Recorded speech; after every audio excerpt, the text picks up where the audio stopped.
SSC 2026 ব্যাচের শিক্ষার্থীরা আসসালামু আলাইকুম। আশা করি আপনারা সবাই ভালো আছেন।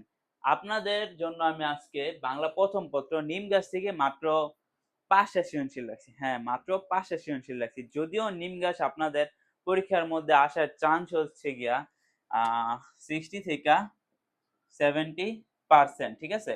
হয়তো আসতেও পারে, নাও আসতে পারে। যেহেতু আমি অন্যান্য অধ্যায়ের ভিডিওগুলা বানাইছি, সেজন্য আমি নিম গাছ থেকেও ৫ টা সৃজনশীলের ভিডিও বানাইতাছি। কারণ আপনাদের যদি এইখান থেকেও সৃজনশীল আসে, আপনারা যেন দিতে পারেন।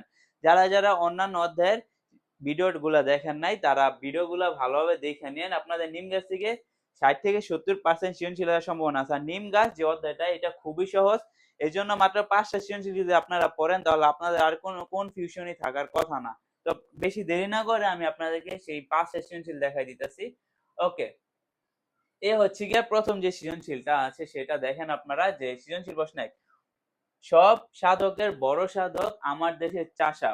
এটাও আসতে পারে, অথবা দেশ মাতারি মুক্তিকামী দেশের সেজে আসা, এটাও আসতে পারে। অথবা দেখেন আরেকটা দেওয়া আছে, মাটিতে কি তার চেয়ে আপন ছিল বড়, মানে এখানে যেকোনো একটা আসতে পারে। এই দেখেন আরো কিছু দিছি, ধুলো অত রবে না গো পা ধুইলে ঝড়ো, হাড় ভাঙা খাটুনিতে ধন্য করে দেশ, অথবা সবারই সে অন্ন যোগায় নাইকেও গর্বলে। মানে এইখান থেকে হয়তো যেকোনো একটা আসতে পারে, কিন্তু এইগুলার বাইরে আর কি আসবে না। তো এখন ক নাম্বার যে প্রশ্নটা হচ্ছে সেটা দেখেন, নিম গাছ গল্পটি বনফুলের কোন গ্রন্থের অন্তর্ভুক্ত? এটা আপনারা সকলেই পারবেন আমি জানি। কবিরাজরা নিম গাছের প্রশংসায় পঞ্চমুখ কেন বুঝিয়ে লিখো।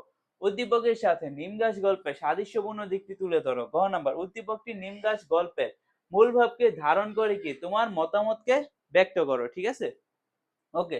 তো এখন এই হচ্ছে ১ নাম্বার প্রশ্ন। তো ২ নাম্বার যে প্রশ্নটা সেটা হচ্ছে যে ২ নাম্বার প্রশ্নটা আপনারা দেখেন যে, নিম গাছের পাতাগুলো দেখতে কেমন? নতুন লোকটি নিম গাছের দিকে মুগ্ধ দৃষ্টিতে চেয়ে রইল কেন? এটা হচ্ছে গিয়ে খ নাম্বার প্রশ্ন। তো এই ২ টা দেখছেন, তো এটার আপনারা বলতে পারেন যে স্যার এখান থেকে আমরা কিভাবে লিখবো, বা কিন্তু এটার পিডিএফ লিংক আমরা ডেসক্রিপশন এবং কমেন্ট বক্সের মধ্যে পেয়ে যাবেন। এই নিয়ে কোনো চিন্তা করা লাগবে না আপনাদের। তো আপনারা পরবর্তী যেই প্রশ্নটা আছে সেটা দেখেন ভালোমতো, যে কার চোখের মনির মতো নিম গাছের ফুলগুলো, সে আর এক আবর্জনা, উক্তিটি ব্যাখ্যা করো। ঠিক আছে?